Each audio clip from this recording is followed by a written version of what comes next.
Hello दोस्तों, आप सभी का अपने YouTube channel Ravi Shyam spoken English में हार्दिक स्वागत है। तो दोस्तों, हम लोगों ने इसके पिछले वीडियो में जो कि ब्लड सर्कुलेशन सिस्टम यानी कि रक्त परिसंचरण तंत्र का जो हम लोग पार्ट 1 पढ़े थे, उसमें जो ब्लड किस तरह से बहता है और किन दो टाइप में बहता है, यानी कि एक खुले में बहता था और एक क्लोज में बहता था। वहाँ तक हम लोगों ने इसके जस्ट पिछले वीडियो में कंप्लीट कर चुके थे। उसके अब नेक्स्ट वीडियो में हम लोग यानी कि ब्लड सर्कुलेशन सिस्टम पार्ट 2 में हम लोग उसके आगे अब क्या होता है हम लोग उसके बारे में चर्चा करेंगे। ठीक है, तब देखते हैं। जो मनुष्य का रुधिर परिसंचरण तंत्र है वह 3 चीज़ों से मिलकर बना होता है, यानी कि किस तरह से आदमी का ब्लड कैसे कैसे चल रहा है वह 3 पार्टों में होता है। पहला जो पार्ट था वो ब्लड था यानी कि रक्त है, और दूसरा है हार्ट यानी कि हृदय, और तीसरा है रुधिर वाहिनियाँ, यानी कि एक ब्लड अलग ही कंसेप्ट हो जाता है और एक हृदय भी एक अलग ही कंसेप्ट होता है, क्योंकि यह ब्लड को नीचे से ऊपर और ऊपर से नीचे लाता रहता है। और रुधिर वाहिनियाँ होती है यानी कि यह 2 प्रकार की होती हैं, एक धमनी होता है और एक सिरा होता है। कुछ में शुद्ध होता है, किसी में अशुद्ध होता है। ठीक है, तो इन्हीं तीनों को हम लोग बारी बारी से पढ़ेंगे, और जब ये तीनों समाप्त हो जाएंगे तो हम लोग का पूरा ये चैप्टर समाप्त हो जाएगा। ठीक है, तो बारी बारी से हम लोग एक एक को उठाकर हम लोग इसको कंप्लीट और कंसेप्ट के पढ़ते हैं। ठीक है, तो पहला है ब्लड, यानी कि ब्लड को हम लोग रुधिर भी बोलते हैं, खून भी बोलते हैं, और रक्त भी बोलते हैं, लहू भी बोलते हैं। ठीक है, तो हम लोग ये कह सकते हैं कि जो ब्लड है यह एक क्या है, तरल संयोजी ऊतक है। ब्लड एक प्रकार क्या है, तरल संयोजी ऊतक है।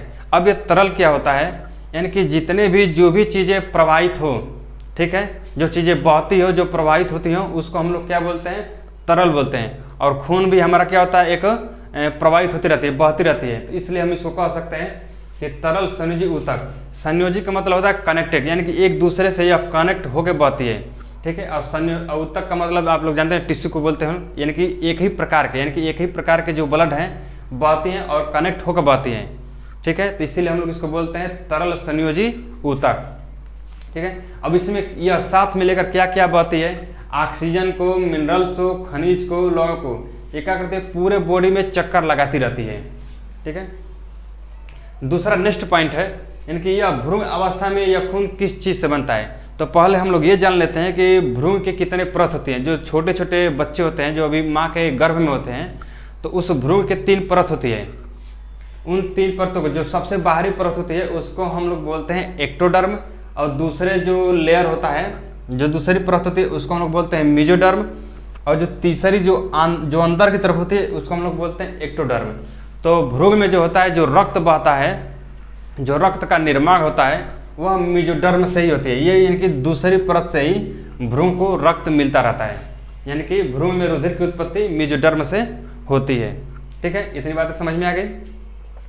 थोड़ा सा हम लोग ये देख लेते हैं नेक्स्ट पॉइंट, कि जो एक स्वस्थ व्यक्ति है, जो वयस्क हो, उनमें जो मनुष्य में जो खून होता है वो 5 से 6 लीटर तक होता है।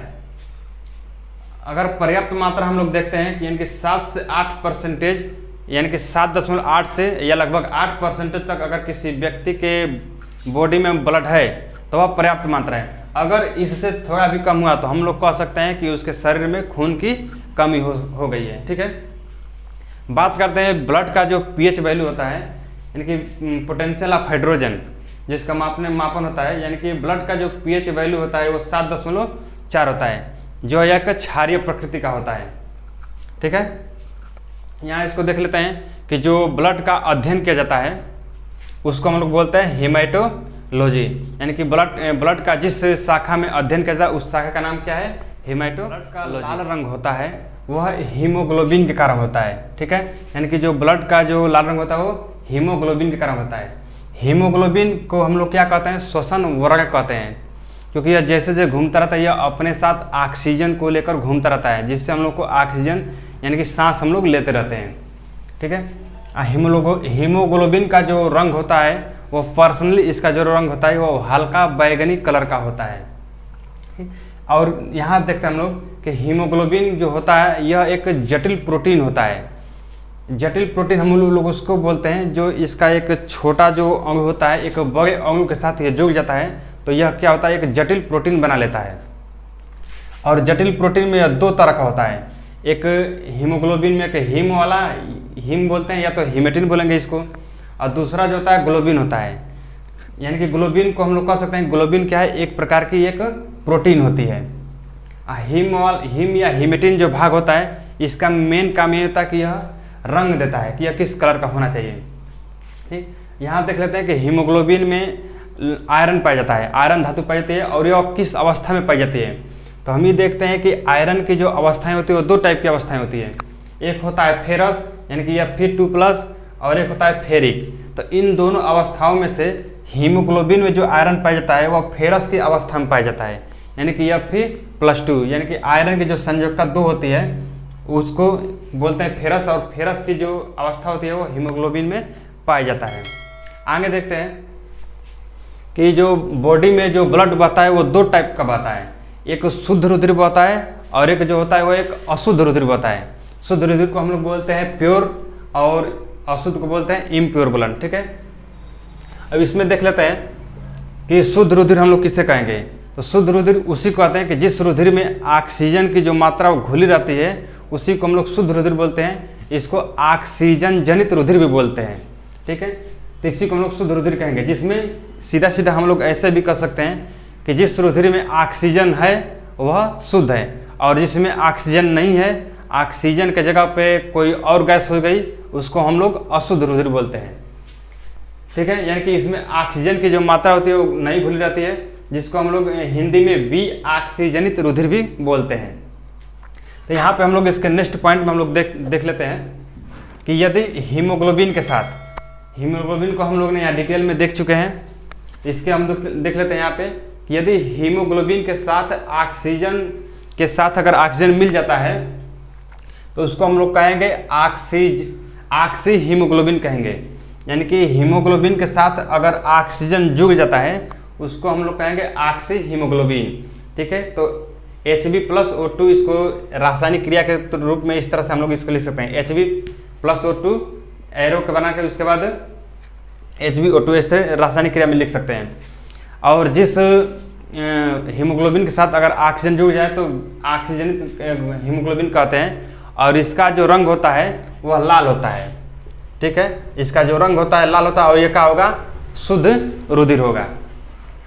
आगे देख लेते हैं कि यदि हीमोग्लोबिन के साथ कार्बन डाइऑक्साइड गैस जुड़ जाता है तो उसको हम लोग कहेंगे कार्बोक्सी हीमोग्लोबिन, और यह क्या होगा, यह अशुद्ध रक्त हो जाएगा। क्या हो जाएगा, यह अशुद्ध रक्त हो जाएगा, क्योंकि इसमें ऑक्सीजन नहीं है, इसमें क्या है, कार्बन डाइऑक्साइड गैस आकर मिल चुकी होती है, तो यह अशुद्ध रक्त हो जाती है। और जिसमें ऑक्सीजन होता है उसको हम लोग शुद्ध रुधिर बोलते हैं। ठीक है, और इसकी रासायनिक अभिक्रिया या नीचे लिख दिया गया है, Hb+CO2 तीर के बाद HbCO2।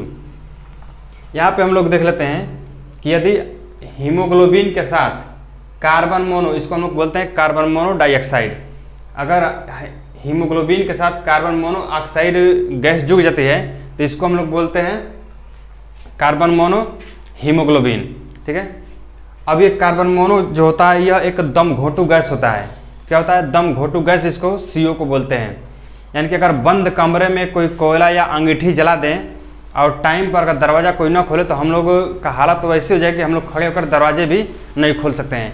यह हीमोग्लोबिन के साथ बहुत तेज़ी से, यानी कि ऑक्सीजन की अपेक्षा यह 4 गुना तेज़ी से जुड़ जाती है। ऑक्सीजन अभी जुड़ने जाएगा तब तक अगर अंगीठी अगर जलाए रहेंगे तो कार्बन मोनो गैस निकलेगी, और यह ऑक्सीजन की अपेक्षा 4 गुनी तेज़ी स्पीड से जाकर हीमोग्लोबिन के साथ जुड़ जाती है, जिससे आदमी का दम घुटने लगता है। ठीक है, तो आई होप आप लोग इस पूरे कंसेप्ट को आप लोग समझ चुके होंगे। ठीक है, और इस यहाँ तक हम लोग इसी वीडियो में क्लोज करते हैं इसको। इसके जस्ट नेक्स्ट वीडियो में हम लोग पढ़ेंगे कि ब्लड कितने प्रकार का होता है। ठीक है, तब तक के लिए धन्यवाद।